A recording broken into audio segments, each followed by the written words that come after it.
Our buddy Bernie Miklas, here, teammate on STL Sports Central, Yeah. is right there. There he is. Bernard Here I J., am. how you doing, sir? I'm doing good. It's Friday, busy. Been enjoying listening to you two talk. You know, Thank been you. fun. Appreciate that. The Appreciate show's it. so good. The show is so good. It really is. Thank you. Bernie, as you know, I do another show on Matrix Midwest, do a TV show in the morning.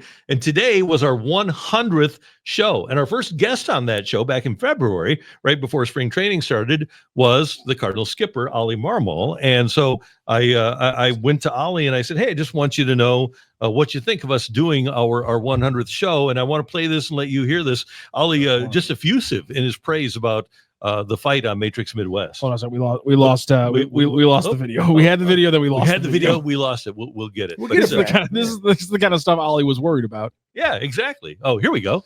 I'll let you know when it's in there, Bernie. It's happening. How did everything go with Will Leach last night? It was great. I mean, it was packed. Left bank book. Sorry, in the Central West End. It was a really hot night, but the place was packed. We had a great time. Will's so funny. He's so quick on his feet. He makes everyone laugh. Great self-deprecating humor. But, as he was joking, we were there to talk about his new novel, which is incredible. And, but he said, hey, he told the audience, but I know you're here to talk about Cardinals baseball. So we'll talk about Cardinals baseball. But no, by the way, his book, it's called Lloyd McNeil's Last Ride. And this thing is so good that he and his agent had 5 major Hollywood studios bidding on the film rights. Wow. And they actually sold it. I forget which studio. And Will had, he can't reveal names. Will had two, maybe 3, like major, like name brand actors calling him, lobbying to get the lead role. That's fantastic. I said to Will, I said, I think I can start hitting you up for loans or something. You're going to be a very wealthy guy, but he's amazing. He's a wonderful man and wonderful friend. And what a great talent he is. And a long running podcast with you and he over the years, right? Yeah. We started it actually at 101 ESPN, and it was kind of like part of the 101 ESPN site. And that's where people would go. And then, I was told to leave. And then I also had a no compete clause, so I couldn't work in the market. This tells you what the kind of guy Will Leach is. I said, my friend, I'm not going to be able to do this because it was a 101 ESPN property. we're not going to be able to do this. It's covered in the no compete contract. I said, so listen, and this is going to last a while, 6 months or so. So if you want to move on and find someone else to do the podcast, it said, no, absolutely not. I'll wait for you. I don't care how long it takes. Great guy. Awesome. Great guy. That is terrific. Bernie, one of the stats that we were talking about from you were throwing out just the Cardinals' efficacy from the starting pitchers, the ability to get deep into games and eat up the third most innings in the NL while only throwing those 85 pitches per start. And that was just a fascinating thing for me. And what I wanted to ask, because I know you did the research, was that 85 pitches a start? Is that a pretty low number relative to the rest of the league? Or where's that falling, and how impressive is that overall?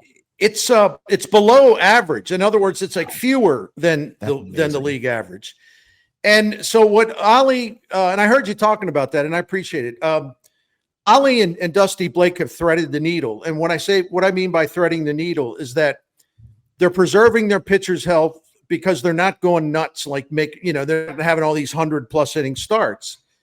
And yet, so by preserving their health and averaging 85 pitches per game, you would think it would mean you're not getting the bulk innings. But as you pointed out, I wrote, the Cardinals are in the top 5 in the majors. They're starting pitchers for innings pitched, and their average start is like top 3 or 4 in the majors in terms of 5.5 innings per start. So they're threading the needle because they're getting an economy of pitches thrown, but they're getting the bulk innings and average start length that puts them high up in the major league ranking. And see, one thing I don't think I did say, and I wanted to throw this out there, and Randy, I think you'll appreciate this. Listen, I think strikeouts are great, and I think it's wonderful if you have like 3 guys in your rotation who, or in your bullpen for that matter, who can just blow people away. But I think the art of pitching has been lost to an extent because everyone's so obsessed with high velocity. And there's one thing about high velocity. It's not the arm, the elbow, the shoulder, not built to throw that fast. So those pitchers are going to break. When you have like a lot of the pitchers the Cardinals have where, yeah, their strikeout rate's not real impressive. In fact, it's not impressive at all, but they get a lot of ground balls. They get through innings pretty quickly. And there's another thing, it's a fancy pants stat, but it actually is simple. And I had this in the column too. There's a thing called location plus. It's an advanced metric, but location is just what it says. Can a pitcher hit his spots? That's all it means. Like if the catcher sets up at a certain spot, this is where I want the ball. Can he hit his spots? The Cardinals are the second best team in the majors. Their starting rotation's the second best team in the majors at hitting their spots. So they're very precise with their pitching. They also have starters a very low walk rate, and they limit home runs. So they're pitching. They're not throwing, they're pitching. And I really, really respect that. And one of the benefits of having pitchers rather than throwers is that the guys who pitch and they're not worried or they're not obsessed with velocity, they don't break down. They're going to stay healthier. So I think the Cardinals rotation this year is very underrated. And because everyone's looking at the strikeout rate, and it's like, don't look at the things they're doing well. And I have to hear one more clown tell me that Ollie and Dusty Blake, they have no idea what they're doing with pitching. It's like, my gosh, there are brain surgeons out there that can help you people. Do you actually watch the games? Anyway, I had to get nasty. Thank you.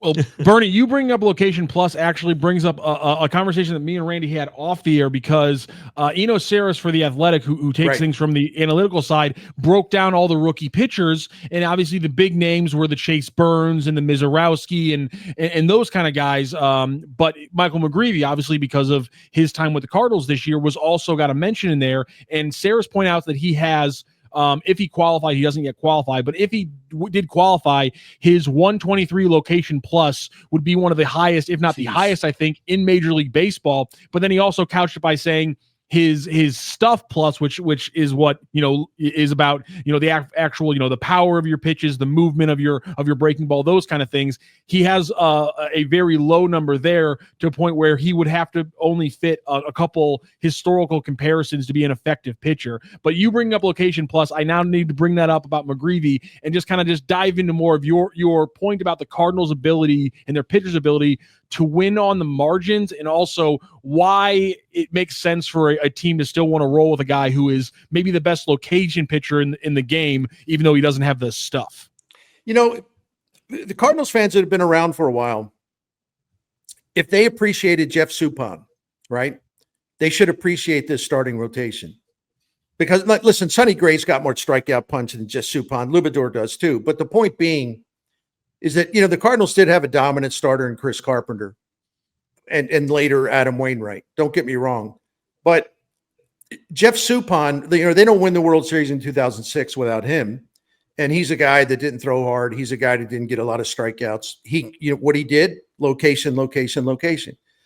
He would make pitches. He would make pitches in spots where it's tough for hitters to do what they want to do with the pitch. And, I appreciate a guy like Jeff Suppan. I'm not saying I'm not a get off my lawn type about I don't need these damn strikeouts. And I'm not like that. But I just think there's room for both in Major League Baseball. If you have failed to cultivate starting pitchers, especially who can strike a lot of people out, well, you don't throw up your hands and give up. There's still a way to have a successful starting rotation, even if it's not flashy. And that's what the Cardinals, at least through the first half of the season, have for themselves in 2025. It's not an opinion, it's a fact. It's backed fully by a rather large set of stats that tell you this is a really good and underrated rotation. There's a great old baseball line, and Mike Rizzo, the GM of the Nationals, brought it back. I don't care how hard you throw ball four. And right. And that's basically what we're talking about. And I remember asking Mike Schilt about two different guys, both Carlos Martinez and Jordan Hicks. And I said, why don't you ask those guys to dial it back maybe a couple miles an hour, because both of them were in love with throwing 99 in the case of Martinez and 100 in the case of Hicks. And why don't you ask those guys to dial it back for a little bit more command? It just makes sense. And he said, you're 100% right. He said, but why are those guys here? How did those guys get to the major leagues? He said, I can't go to those guys who are in the major leagues because they throw hard and say, don't throw as hard so that you can have a little bit more command. The players just don't react well to those requests. No, and it's unfortunate because you can still throw hard and you might even be better because of it. Because it's not all one. Yeah. You're not as predictable. If you have a fastball and you take something off of it, you take 4 miles an hour off of it from time to time. They're expecting that thing to be coming in at 100, and all of a sudden it comes in at 95, which is plenty fast, but it looks like a changeup because they're looking for 100 mile an hour, and it sort of takes them off their timing. So yeah, there is a balance, and I wish the Cardinals had more strikeout punch. I do, because they're also, they're dependent on batted ball luck. But you look at where they are. They're fielding independent ERA in the National League. Their starting rotation, it's 3.71. And somebody might ask, and I understand, well, why would you use fielding independent ERA? Not because I'm trying to be the smartest guy in the room, but because fielding independent ERA is based on what pitchers can control, right? Mm-hmm. It takes like the batted ball luck out of it. And the reason why the Cardinals rank 4th in the National League fielding independent ERA is because their walk rate, their starters, their walk rate is the lowest in the league, and their home run rate is the 3rd lowest in the league, which means the things they can control, they're not walking people. They're not giving up home runs. They're hitting their spots. Their location is excellent. That's one of the reasons why the home runs against them is so low. They're not giving pitchers those meatballs, or hitters those meatballs, and hitters get frustrated with them. They throw off their timing. So when you have a pitching staff that can do that, they're not going to walk you. They're not going to serve up meatballs. They're going to let their defense go to work. That's a way to have an effective pitching staff. It may not be ideal. Cardinal starters have the 3rd highest ground ball rate in the National League too. I mean, if you have this kind of staff, I give all the credit in the world to the people that manage and handle the pitching. Because if you have this kind of staff, this is your roster, this is all you have. You have to sculpt it. You got to find out how to make it as good as you can make it based on what their limitations are. And so I say bravo to the job that Marmol and Dusty have done, finding a way to circumvent the lack of strikeout power, circumvent it in a way that makes them really, really effective. Bernie, one of our great chatters on YouTube, Bill Downton, loved what you talked about with Jordan Walker yesterday. For those that haven't had a chance to see that yet, can you capsulize your Jordan Walker discussion? Hey, I'm a Jordan Walker guy, and I'm very, very patient. But I'm not. I think I'm reading some of the handwriting here a little bit. I think he's about to run out of runway because he just can't get synced. And, Burleson plays right field, a lot better than people thought he would. And I'm not just saying that just because of the spectacular catches, although they were nice. But I had a note the other day before the spectacular catches saying, hey, his defense is now slightly above average in the outfield, which is pretty amazing. Mm-hmm. So you can't take Burleson out of the lineup. You just can't. He deserves to play every day because now he hits left-handed pitchers pretty well. You got to stay with Nootbaar in the other corner because Nootbaar, I heard you guys talking, and he's very frustrating at times, but he's very inconsistent. But when Nootbaar hits a home run in a game this year, they're 11-0. When he drives in a run in a game, they're 19-4. And when he gets on base twice in a game, which is kind of the main thing he does, what is their record? It's ridiculous is what their record is. I can't find it right now, but they're like way over 500. So Nootbaar is essential to this offense because if he's going well, he makes a huge difference. So you can't bury him. He's got to play. So where's Jordan Walker going to play? Listen, you say, well, Herrera's on the IL, so he can be a DH. What, really? Okay. So you want to take basically your worst hitter, your worst regular season hitter this year, and you're going to put him in the DH spot and tell Gorman to sit on the bench against right-handed pitchers, right? No, of course not. It's just not going to happen. So, at some point, Jordan Walker just has to get better. I mean, this is his third year, and he's gotten worse instead of better. He's having career low numbers in virtually every category. And the other thing too is he's not even realistically usable in terms of a platoon split situation, because he hits right-handed pitchers better than left-handed pitchers. And the thing of it is, it's not like he hits right-handed pitchers well, but since the end, he hit lefties pretty well, kind of well early in the season. But since late April, he's 4 for 34 against left-handed pitchers, and he's got a 44% strikeout rate. So how is that a platoon guy? It's not. And his defense. My question would be: will the Cardinals have the gumption to trade a 23-year-old who has just over 2,000 professional at bats? Right. Jordan Walker has 700. He had about 700 minor league at bats before he made it to the major leagues. Aaron Judge had 1,500 before he made it to the major leagues. Never even played in the majors until he was 25. So do the Cardinals have the gumption to move on from that guy who everybody universally thought was a can't miss prospect? Well, it's an option, but I'm not in favor of that, and certainly not this year. And I also want Chaim Bloom to be in charge to make those decisions. But one thing they can do, when I say he's running out of runway, and I didn't, explain that properly, and I apologize. I'm talking about runway for this year, because if this team is in the hunt, if this team has to, really has a legit shot to make the playoffs, okay? If they get there, you have to put more of a priority in putting your best lineup on the field every day to win. You have to make it sounds stupid to say you have to put an extra emphasis on winning, because that should be the emphasis. But they're the ones who set this up as a runway season. So at some point, it's got to be more about winning than and less about the runway. And Walker, more than any player, I think Walker's the guy that would affect. But that's just for this year. That's just for this year. I'm not saying pull the plug, he's done, get rid of him. I'm not saying that at all. I mean, now I don't know how Chaim Bloom sees him, and I don't know what, that's the thing. Chaim Bloom's the wild card factor in all this. I could see him putting together a deal that's got multiple players. Maybe Walker is in it. I don't know. I can't make any predictions on that. But just so you know, I'm not saying pull the plug, he's done. Not at all. But I am saying he might be phased out as a regular presence. I would say relatively soon. I'd say, if you get to the All-Star break and you're in contention, I don't think you can go down that path and play him every day, because he's too much of a liability, and his defense has relapsed as well. And I sound so negative. I really want him to thrive. But you gotta be truthful about what he's been doing. And it's really kind of sad, because he's just lost his confidence. Well, and it's a Rubik's Cube, and it has been all season for Ollie. Yeah.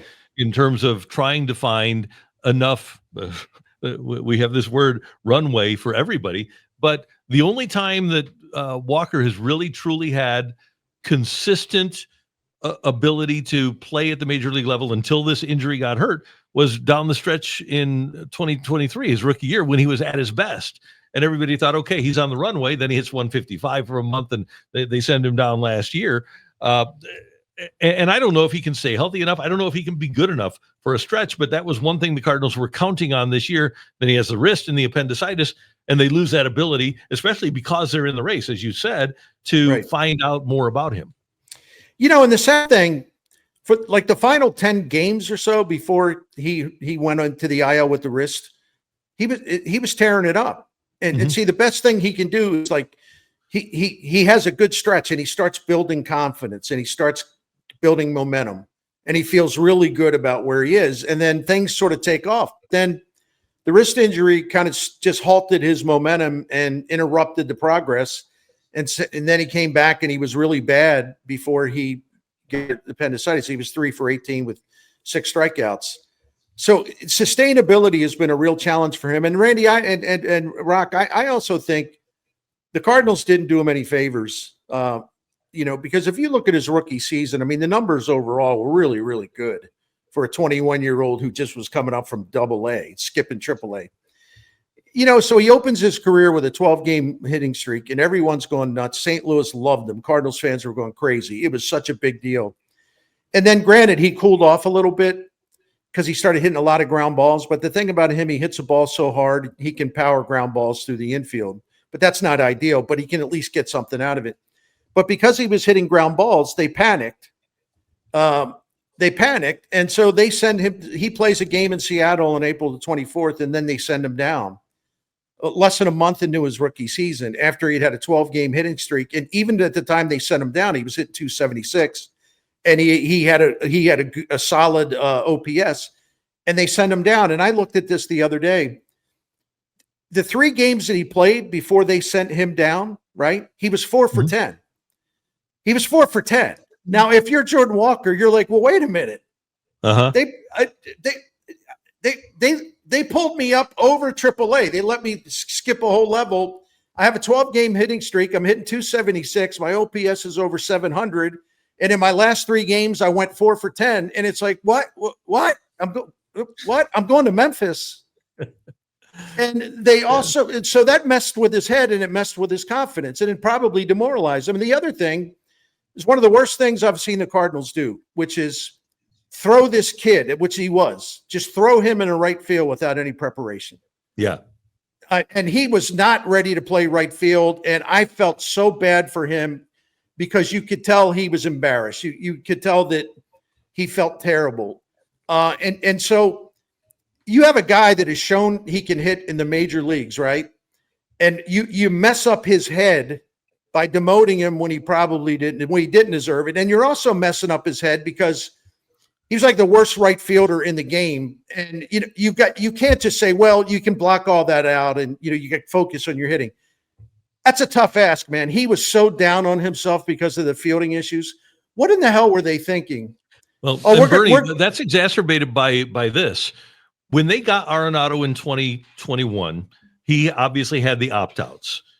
But they already had Nolan Gorman. He was a first-round draft choice before Walker was. They knew, I knew, you knew, everybody knew that if Nolan Arenado opted out, that Nolan Gorman was going to play third. And the Cardinals were saying, well, we don't want to move Jordan Walker to the outfield. We're going to keep him at third base because we're worried about how his defense, switching his defensive positions, will affect his offense. Well, that's the kind of thing you handle at the minor league level. That's then right. They do that exact same thing at the major league level a couple of years later when they knew that he was never going to play third for them at the major league level. Yeah, Walker was on a fast track to the majors. And so when you're thinking this about this smartly, in his final year of minor league ball, which is 2022, you got to go at least when you get to the All-Star break. I actually think sooner, maybe after the first 2 months, you say, I think we got to get him some time in right field, and he's going to have to. We'll have some time to teach him, and he can learn. At least when he goes to the major leagues, we put him right field, he'll have a lot of experience. They didn't do that, and oh, by the way, they never had a full-time outfield instructor. Right. He's down there without a specialized coach who can help him. Yeah. They did this kid a tremendous disservice. Yeah, July 31st of 22. It was the day they traded Harrison Bader away, and they got the pitchers. And I asked Mo right after his press conference, and I said, "So Walker to the outfield?" And he said, "Yep, tonight." So he had never played a game in the outfield in his life, didn't have an outfield instructor, and that night that Harrison Bader got traded was the night they moved Jordan Walker to the outfield. It's just ridiculous. Yeah, there's no chance though that's going to happen with JJ Weatherholt, right? Or the guys that they have to move to left field because they've got Bernard Gilkey now roving around doing some outfield instruction. See, I don't know why Weatherholt. I'm probably overthinking it, but I don't know why they don't at least let Weatherholt run around in the outfield a little bit. He can field, like he knows what he's doing at second base. He knows what he's doing at shortstop. He can play third base. They already know that he can do that, and that he's not going to lose that. Why wouldn't you have him out there, especially center field? He can run, right? There's a lot of things he can do. Why not at least give him some time out there?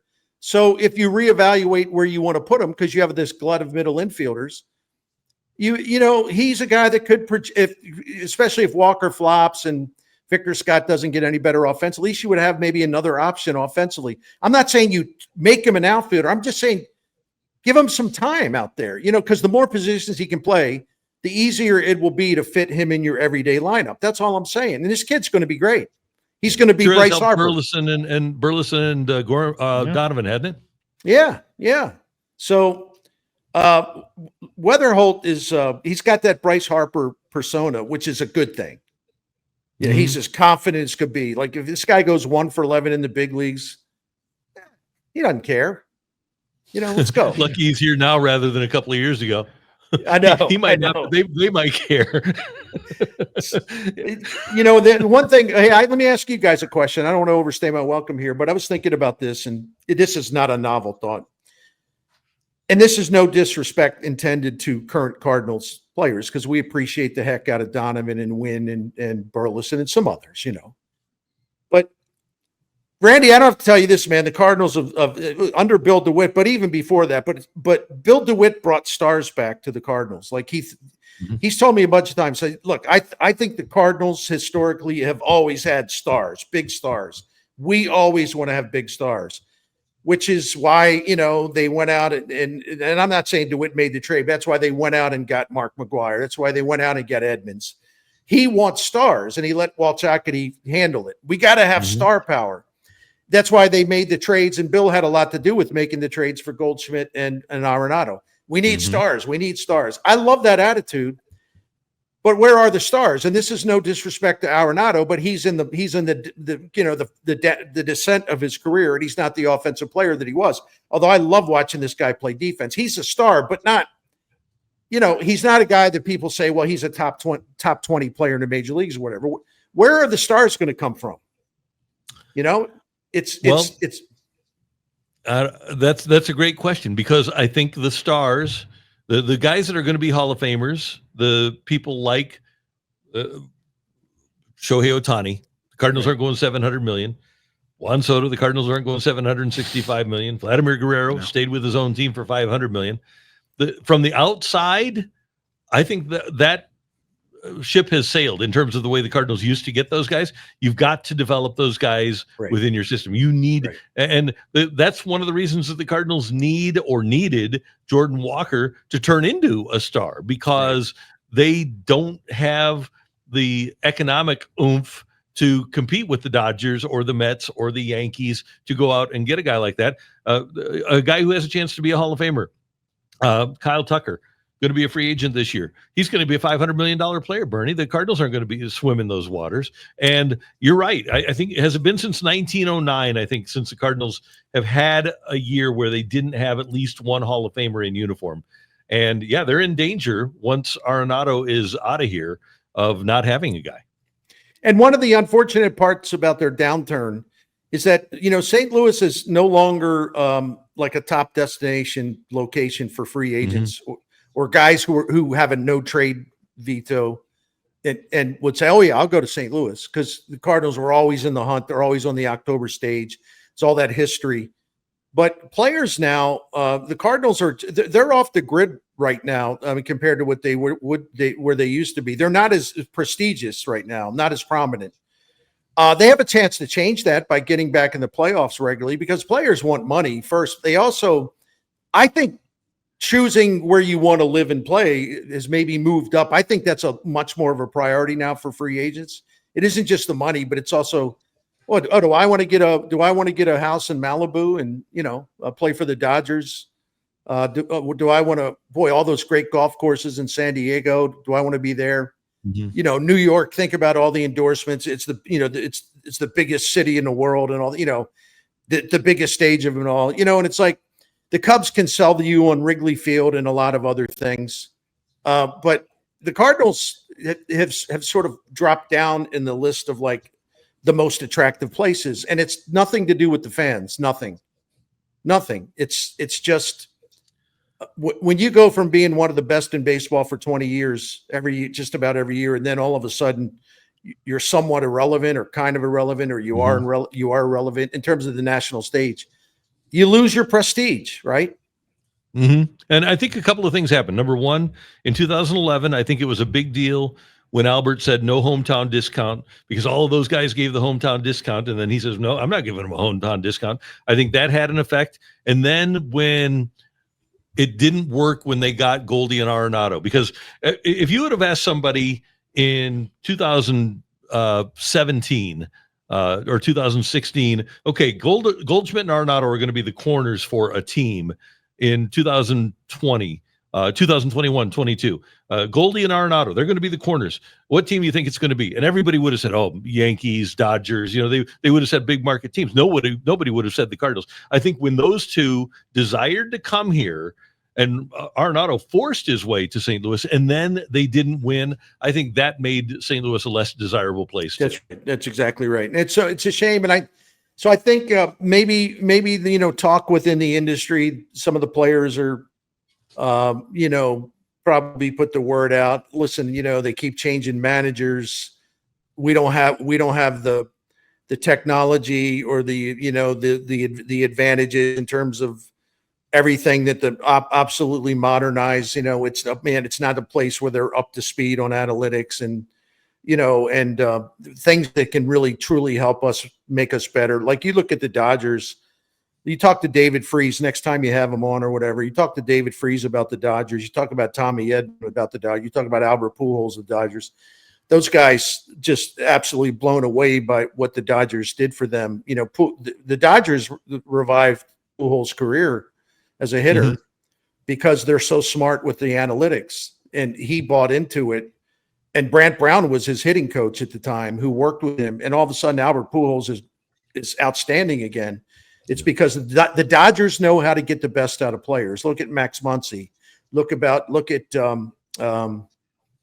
Justin Turner when he was there. Look at Kike Hernandez. I mean, I could go on and on and on. Yeah, Chris Taylor, Tommy Edman. Yeah, Tommy Edman. And David Freese was kind of done in Pittsburgh. He goes there, and he was a great player for them. They know how to get the best out of players.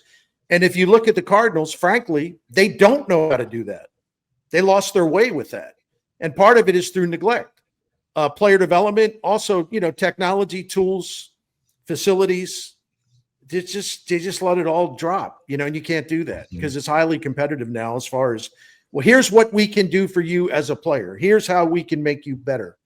The Dodgers have that pitch to everybody they talk to, and the players talk amongst themselves. And so players will call up these Dodgers guys on the team or in the past, say, well, what did the Dodgers do for you? And then they'll get unbelievable what they did for me. These guys will find a way to make you better. Bernie, I was talking, and I know Rock has something here, but I was talking to a Cardinal executive last year about a Cardinal player that has or had a personal coach, and that didn't thrill the team. But the guy said, well, I don't really get what I need here. And I was told that the Dodgers have 55 to 65 different people where if a player wants to go to a personal coach, they say, well, what are you trying to get? What does he give you that you feel like it makes you better? And the player goes down the list. Well, X, Y, and Z. And the Dodgers say, oh, we got that guy right here. And you know what? You don't have to pay for your food. He's in our building. We can take care of you. And you don't even have to pay for him. We've got that coach for you right here. It is remarkable what they're able to do. And by the way, if you want people to be taught the way that you want them taught, you get them taught by your own guys rather than somebody on the outside. That's right. So I'm so glad Chaim Bloom's here with Rob Serfolio and Larry Day and everybody else, because they are absolutely going to restore what the Cardinals once had as far as smart draft development, giving their youngest prospects with talent, or all their prospects, every possible tool and advantage to become what they can become. And the Cardinals got away from that terribly. And to me, that was the biggest disappointment. See, I disagree with a lot of people just point, payroll. To me, the most disappointing thing about the decline in the Cardinals had nothing to do with payroll. It had everything to do with dropping the ball big time on what was their traditional strength for many years. Yeah. being ahead of the curve as far as drafting, developing players, especially starting pitchers. And they just let that rot, and so that's why I always laugh at the people that just make it all about the payroll. The Cardinals had some really good payrolls, since 2019, then what did they do with it? I mean, the Cardinals have had really good payrolls in years where they haven't done much. It's more about evaluating talent and developing the talent and coaching up the talent. That's far more important than, the size of some guy's contract. Because we all know the Cardinals have had some terrible contracts. Well, they had to pay Seattle to take Mike Leake off their hands. They had to give Seattle a bunch of money. They paid Dexter Fowler's salary his final year. It was like $20 million. And they gave really bad extensions. Michaelis, Matt Carpenter. There are others. All those relievers that they spent a fortune on, right? Mm-hmm. And yet, like I'm doing the show on Can't Finesse, and we're getting text messages all the time, and everything is about how cheap they are. My answer to that always was, and it is still now, I say, wait a minute, whoa. Are you drinking? And like, what are you talking about? Are you drinking today? Well, what are you talking about? Why would you want John Mozeliak to spend more money? Mm-hmm. Bingo. Right. Why would you want him throwing money away? Yeah. Yeah, and then trying to defend the inefficiency too. That was right. When the catchphrase and the thing that you're trying to avoid in baseball is inefficiency, and you're clearly inefficient with your expenditures. I think we can look at what the Cardinals got out of the expenditures. That was the bottom line. I'm with you. Yeah. That was a big thing. And they stopped spending money on their player development system. Yeah, totally. Which was their cathedral. It was their shrine. It was like the thing that was the Cardinal way.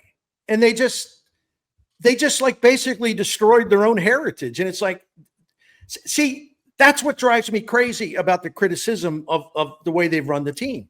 People overlook the stuff that was really, really, really important that the Cardinals let slip when there's no excuse for letting it slip. But they did.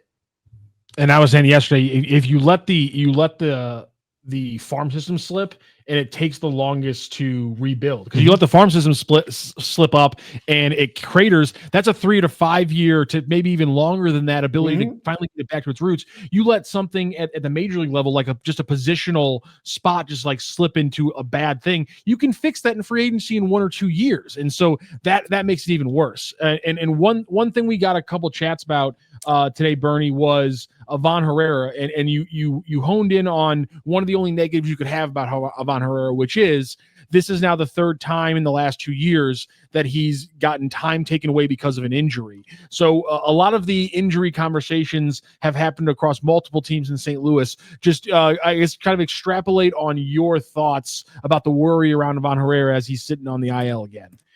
Yeah, and it's one of the reasons why I wholly endorsed the idea of just making him the DH, because I thought he would get beat up behind the plate, and he would if he played a lot. He would really have more injuries, but he's getting hurt just as a DH.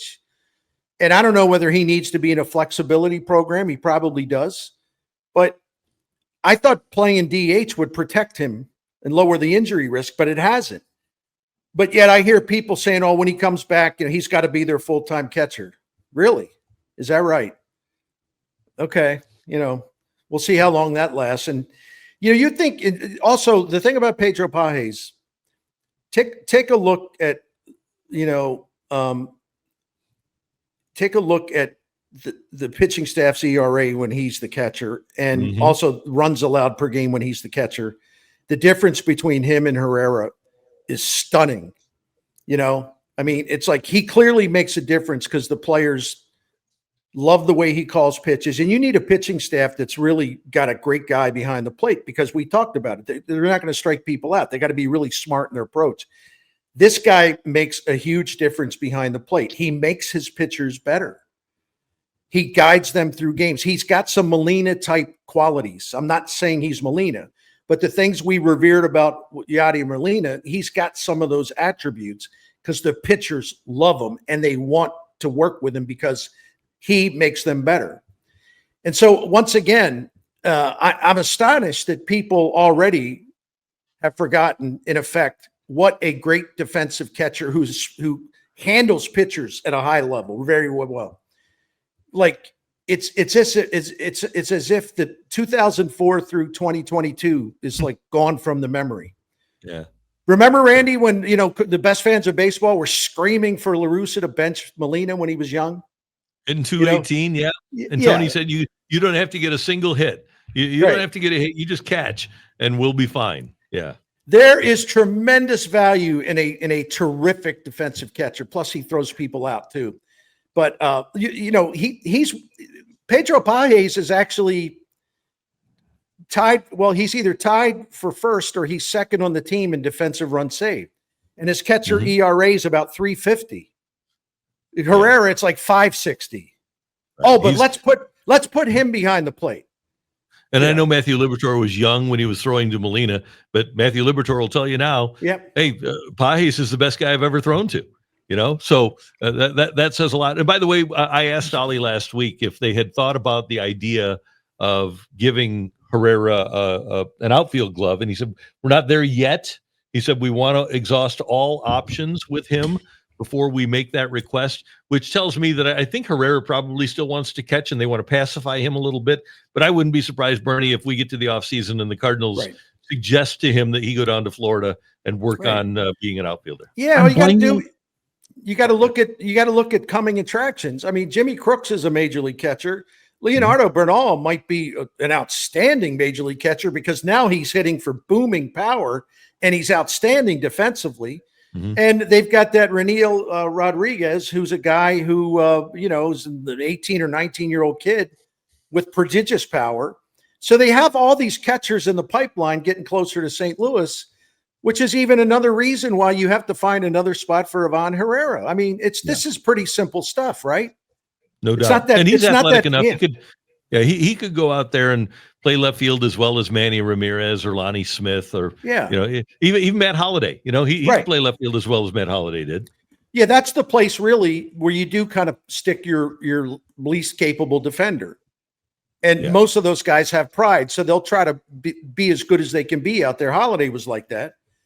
But this idea, I always flabbergasted when people are just like the fact that the left fielder is kind of awkward or is not graceful. He's there for a reason. His bat, they didn't have a DH. The question you ask, I mean, hell, Greg Luzinski played for a world champion in left field. That's the question you ask yourself. Could I win a World Series with that guy in left? And I think with Herrera, his athleticism, I think you could do it. One thing I think it's fascinating. We need to get Bernie. We need to get you to do a special interview with Jonathan LaCroix, because I don't know if you know this, but he has been one of the biggest Yachty propagandists on Twitter over the last 2 or 3 months. Every time I see a Jonathan LaCroix tweet, it's him retweeting somebody or talking about how much respect he has for Yadier Molina. His latest one was 2 days ago.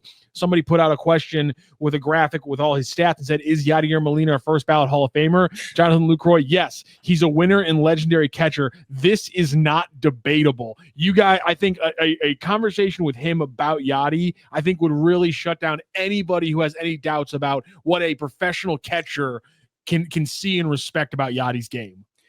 Molina, who worked harder than anybody because he put in the mental work. And I had a great interview with him one time where, I said, listen, I hear that you go home and you stay up half the night and you're doing stuff to get ready for the next game or the next series. And he didn't say this to be bragging. He said it because I really wanted to know, and he respected that I wanted to know. And he said, yeah, I go home. He said, I pop a beer. I ice down, I get into bed with my tablet and I stay up till about 3:30 in the morning, scouting hitters.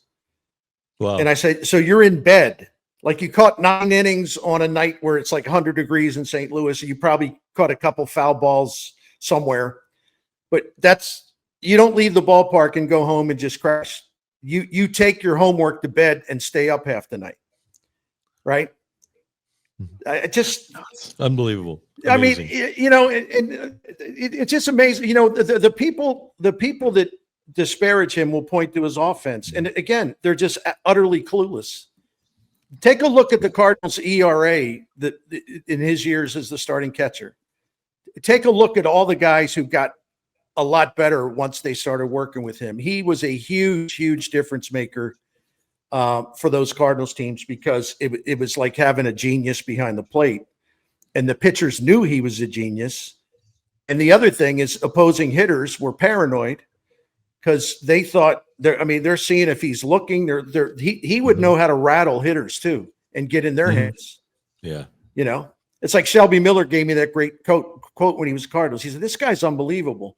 He said, "You know, I see him looking up at a hitter. If you notice," he said, "he always looks up at the hitter's eyes."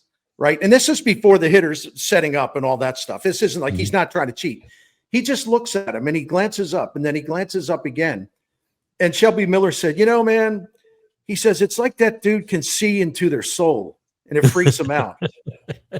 He said he can actually look into their soul and they're like, "What is he doing? Why does he keep looking at me?" You know, that's awesome. But that's but let's talk about putting catchers ahead of him who weren't catchers for much of their career.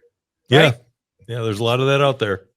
Joe Sheehan had a stat on Molina, and this is nothing against Buster Posey and Joe Mauer, but Molina said in his catching career he had more games as a catcher and caught more innings as a catcher than both of those guys combined.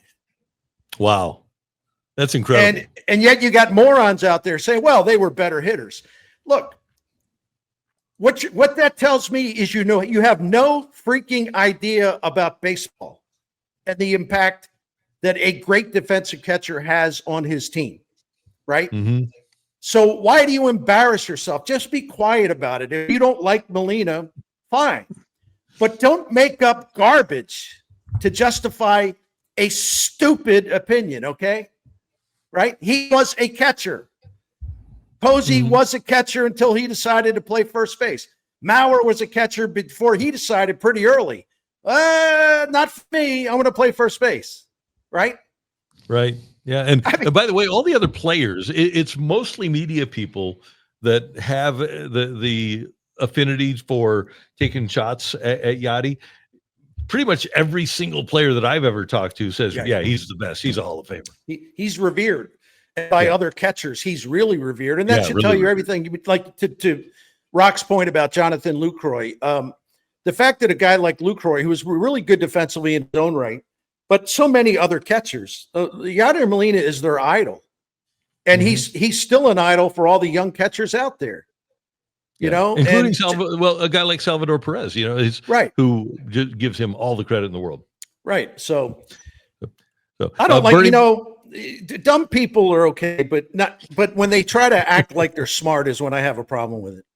So, Bernie, we tried to play Ollie for you, talking about the 100th show on TV that Andrew Rogers and I did this morning, and we asked him about it and what he thought. You know, based upon the fact that he was the first guest. Here's Ollie. We think it should be not going on there. It's not going on. We'll put it up on the social media.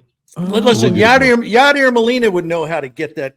He would fix it. Yeah. Yeah. Oh, it's just okay. It's there, but it just doesn't want to load for some reason. My apologies. Yeah, that's okay. Anyway, he gave me some trouble. Ollie is fun, and I think everybody. His personality is coming out, and he loves to jab and poke and have fun. You know, he's going to finish his fourth season with a higher winning percentage than Tony La Russa after his first four seasons in St. Louis. That's pretty good. He is. Yeah. So pretty good. But you have a great weekend, sir. Cardinals in Cleveland, a lot going on, and you just take care of yourself, and we'll talk to you soon. You got my energy up, fellas. I love visiting with you every Friday. Thank you.